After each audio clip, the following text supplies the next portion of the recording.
Chers abonnés, bonsoir. J'espère que vous allez bien. Moi, je vais super bien. C'est parce que vous êtes nos sœurs, vous êtes nos femmes, vous êtes nos cadettes, vous êtes nos cousines, que nous allons aujourd'hui à la rencontre d'une dame qui porte 3 casquettes au même moment. Elle est chef de famille, elle est entrepreneur et elle est également responsable des ressources humaines dans une entreprise de la place pour vous partager son expérience, pour vous inspirer. Et pour ce, restez jusqu'à la fin de cette vidéo. À tout de suite.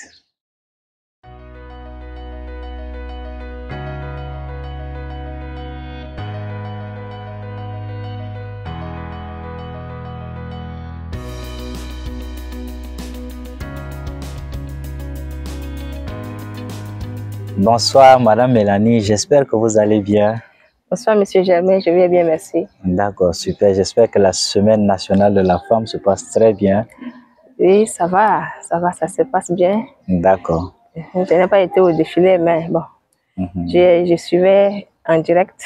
Ok. J'ai trouvé que c'est bon, ça va. D'accord. Donc déjà, est-ce que vous pouvez vous présenter à ceux qui nous suivent en ce moment?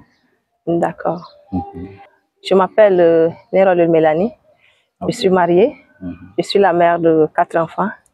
Je suis gestionnaire de ressources humaines. J'occupe le poste d'assistante du directeur, bientôt plus de 15 ans dans la société Hydrac Tchad. Et je suis par ailleurs entrepreneur. J'ai créé mon start-up en 2019 et j'ai nommé cette start-up AgriHelp Tchad. Wow, un CV assez lourd. Du coup, vous avez 3 casquettes au même moment. Vous êtes entrepreneur, vous êtes mère de famille, vous travaillez également dans une entreprise. Je vois que c'est assez lourd quand même. Comment est-ce que vous arrivez à gérer toutes ces casquettes-là? Vous savez, Monsieur Germain, vous conviendrez avec moi que se lancer dans l'entrepreneuriat n'est évidemment jamais facile. Et le faire en tant que femme représente son propre ensemble de défis. Mais je me bats quand même pour m'en sortir. La gestion de la famille, la gestion de ma carrière dans la société où je travaille et la gestion de mon start-up, tous sont sensibles. Mais je me bats pour donner à chacun des 3 la place qui leur convienne et je les gère avec amour. Quand je suis à la maison, je m'occupe des enfants, de mon époux et des tâches ménagères avec amour et joie. Dans mon lieu de travail, je me soucie de satisfaire tout le monde comme je le fais à la maison. Et quand je porte ma casquette d'entrepreneur, j'interviens en tant que leader et avec beaucoup d'énergie et je me concentre pour donner le meilleur de moi-même pour voir prospérer mon start-up. Et malgré toutes ces occupations, je me permets quand même de passer par des compétitions nationales et internationales pour avoir l'accès au financement et en retour injecter dans mon start-up. D'accord, donc vous vous battez à donner à chacun la place qu'il le faut. Ça veut dire quand c'est le moment de la famille, vous accordez le temps à la famille. Quand c'est le moment de l'entreprise, vous accordez le temps à l'entreprise. Et quand c'est le moment de travail dans votre lieu de service, vous accordez également le temps. Vraiment, j'avoue que c'est assez pénible quand même, mais vous y arrivez. C'est vraiment à féliciter. Merci. Et Madame Mélanie, nous sommes dans un contexte tchadien assez compliqué où la femme, dans la majorité des cas, est négligée, est forcée à rester à la maison. Mais dans ce contexte compliqué-là, vous arrivez à porter quand même 3 casquettes.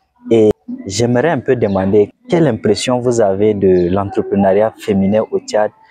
Est-ce que les femmes ou bien les filles tchadiennes entreprennent?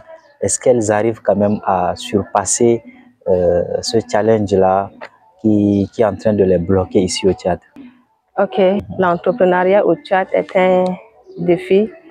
Bon, je ne peux pas dire que nous sommes en retard, mais c'est l'éducation, c'est notre éducation qui nous traîne un peu, puisqu'il y a des femmes et des filles qui veulent se lancer dans l'entrepreneuriat, mais il y a aussi le manque de confiance qui est là, il y a le manque d'encouragement, le manque d'orientation, il y a aussi le manque de financement. Toutes ces choses-là n'encouragent pas les femmes à se lancer dans l'entrepreneuriat. Et l'environnement n'est pas vraiment propice pour permettre aux jeunes filles et aux femmes de se lancer dans l'entrepreneuriat. Sinon, je trouve que s'il y a vraiment l'encouragement, s'il y a l'orientation, ou soit si à partir de maintenant, nous les mamans surtout, nous pouvons éduquer nos filles à bas âge, dès l'école primaire déjà, les orienter vers l'entrepreneuriat, les demander de donner plus, se croiser les bras, les demander de ne plus avoir honte de prendre la parole, les demander plutôt d'oser, voyez. Nous devons utiliser ce moyen-là pour encourager nos filles à ne plus se croiser les bras. Nous devons utiliser ce moyen-là pour les encourager à se battre, pour que l'entrepreneuriat féminin prenne le dessus afin que les femmes se voient autonomes, que les femmes se voient capables, que les femmes disent que oui, moi aussi je peux faire ce que l'homme fait, moi aussi je peux faire ce que mon grand frère fait, moi aussi je peux faire ce que tel monsieur fait. D'accord. Wow, c'est très révoltant d'écouter ceci.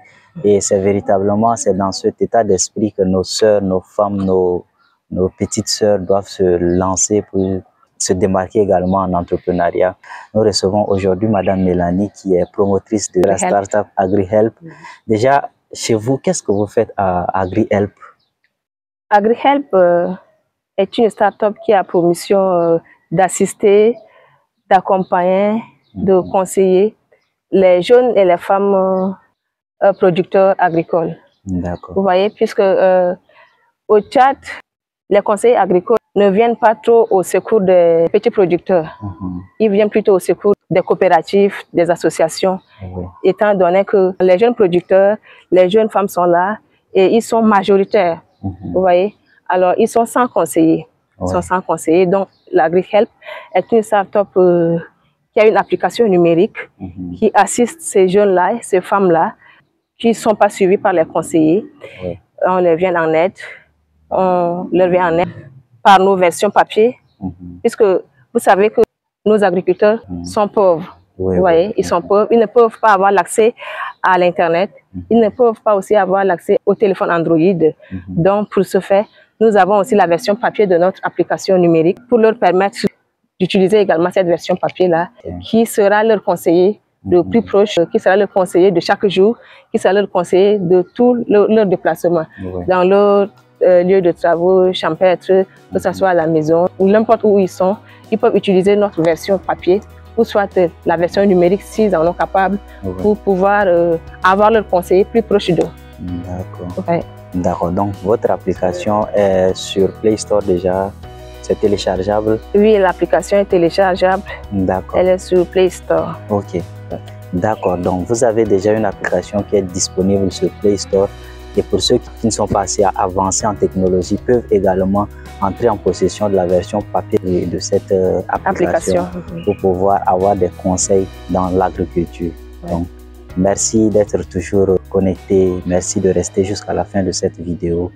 Et à très bientôt pour une nouvelle vidéo. Merci, monsieur Germain.